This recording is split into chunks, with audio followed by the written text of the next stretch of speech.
Good morning, everyone. Today, the reading strategy you're going to be working with is mood as a clue to meaning. The learning target today is I can infer the mood of a text or within a given section of the text. So I'm going to stop you. If you did not watch the author's choice video from yesterday, please stop now and go back and watch it. You also can go back and review the slides if you'd like to. But today's lesson is really going to build off of what we did yesterday.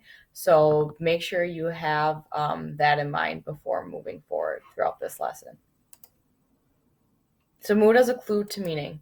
So there's 4 different things to consider when working with this strategy. So the first one is think about the mood or a feeling in a sentence or maybe even the paragraph.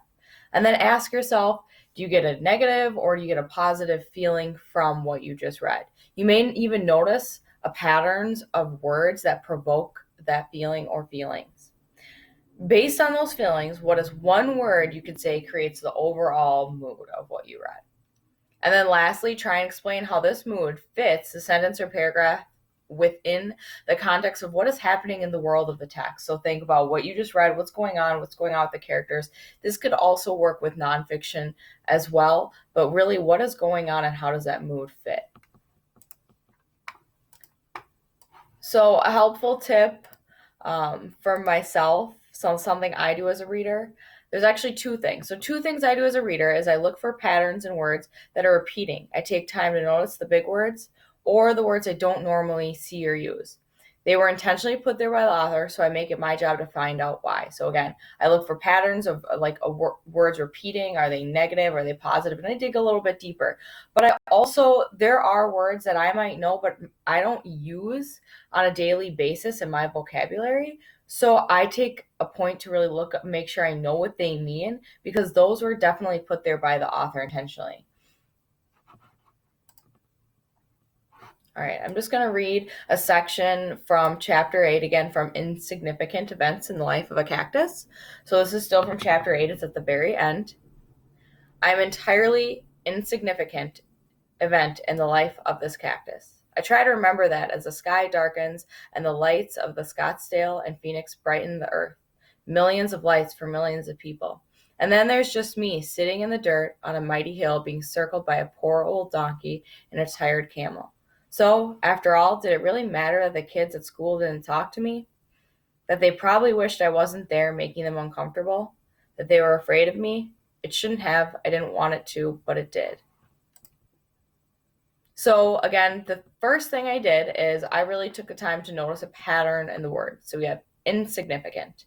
We have just, which is a simple word, but when you pair it with just me, I mean, you might see where I'm going with this, but I'm going to continue on.